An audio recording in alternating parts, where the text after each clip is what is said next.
Welcome back to Mr. Cursed. If you're easily scared, maybe skip this one.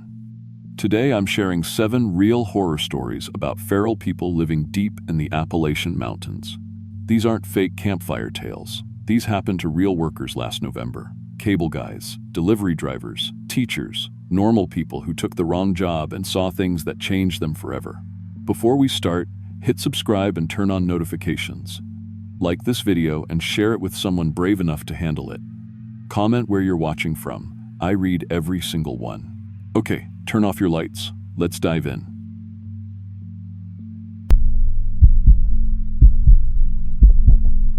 I was 27, the November this happened, working as a paramedic out of a small station in eastern Tennessee.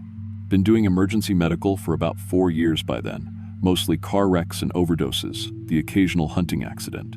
My mom had been fighting cancer since spring, and between insurance gaps and experimental treatments, we were drowning in medical bills.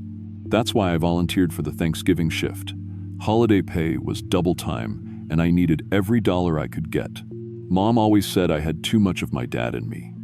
That stubborn need to fix things that couldn't be fixed.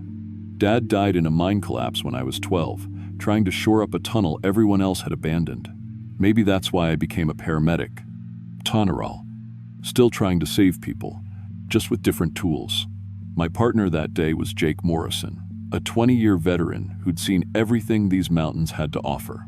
Jake had this way of reading situations that came from decades of responding to calls, in places where help was hours away and people made their own rules about living and dying. He'd been trying to teach me that not everyone wanted saving, that sometimes the mountains kept their own kind of people who'd made their peace with different ways. The call came in around 1:30 p.m., right when most folks were settling in for Thanksgiving dinner. Dispatch crackling through our radio with coordinates that made Jake frown at his map book. He still preferred paper to GPS in these mountains. Multiple casualties, possible carbon monoxide poisoning, the dispatcher said. Caller used satellite phone. No cell service at location. That's way up past Painter's Gap, Jake said, tracing a route with his finger.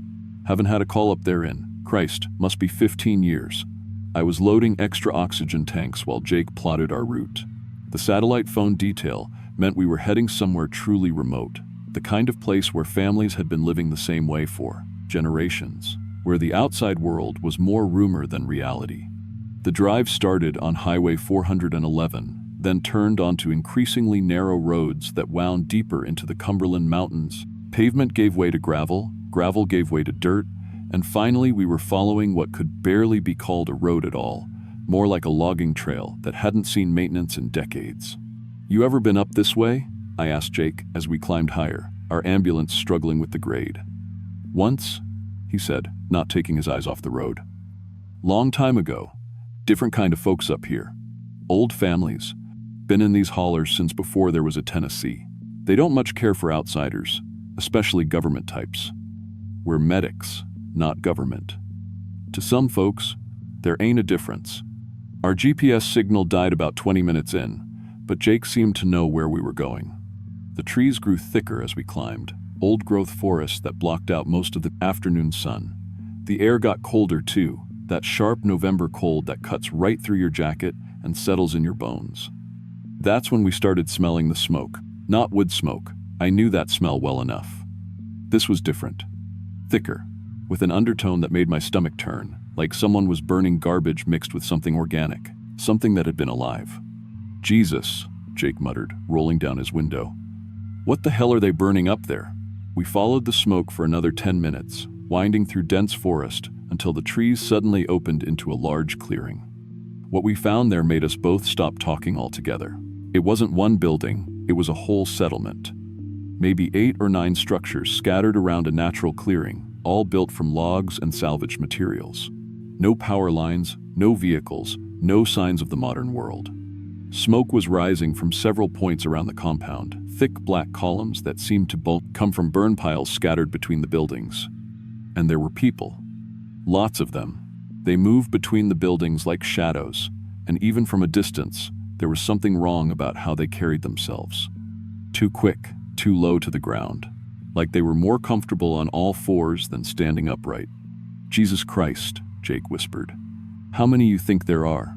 I counted at least 30, maybe 40 people visible, ranging from what looked like small children to elderly adults, all dressed in clothes that might have been sewn from animal skins and salvaged fabric.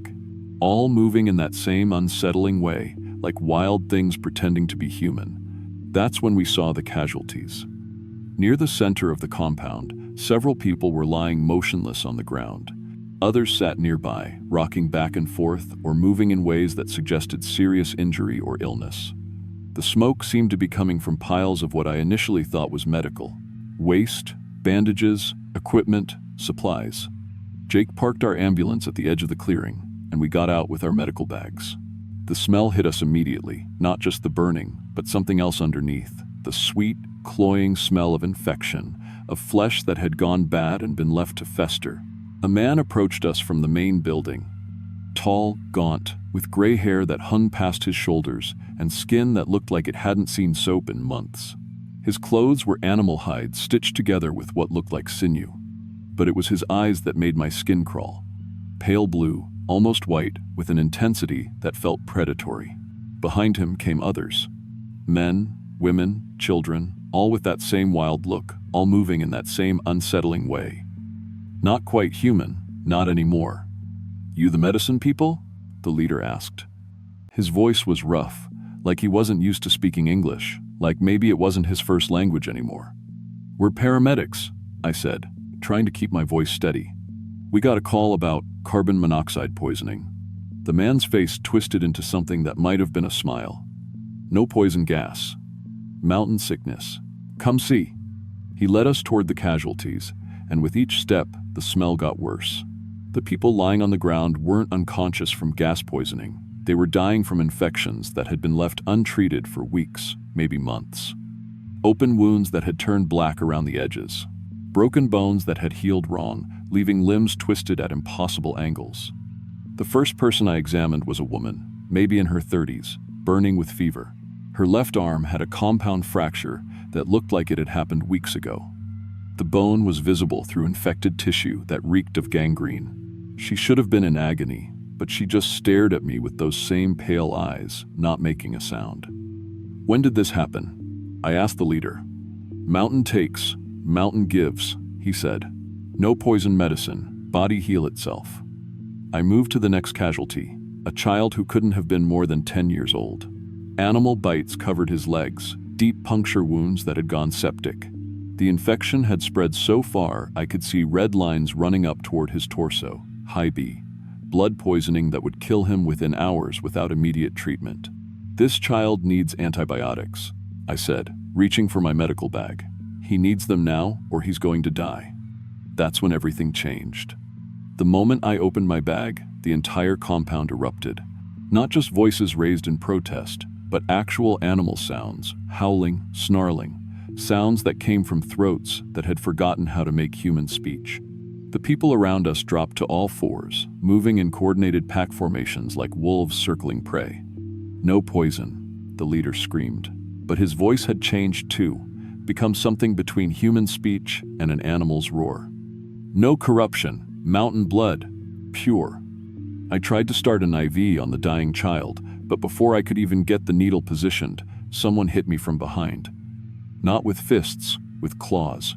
Actual claws, fingernails that had been filed or worn into points, slicing through my jacket and into the skin of my shoulders. Jake was shouting something, trying to reach his radio, but our attackers moved too fast. They swarmed over us like wild animals, biting and clawing and making those horrible sounds. I caught a glimpse of one of them, a woman who might have been beautiful once. Before whatever had happened to her, her mouth was full of teeth that had been filed to points, and when she snarled at me, I could see that her tongue had been split like a snake's. I managed to break free and tried again to help the child, but his own mother threw herself between us, not standing upright like a human being, but on all fours, protecting her young like a wild animal. When I tried to explain that I was trying to save her son's life, she bit me, actually bit me, sinking those filed teeth into my forearm until I could feel them scraping against bone. That's when I realized what we were really dealing with. These weren't just people who rejected modern medicine.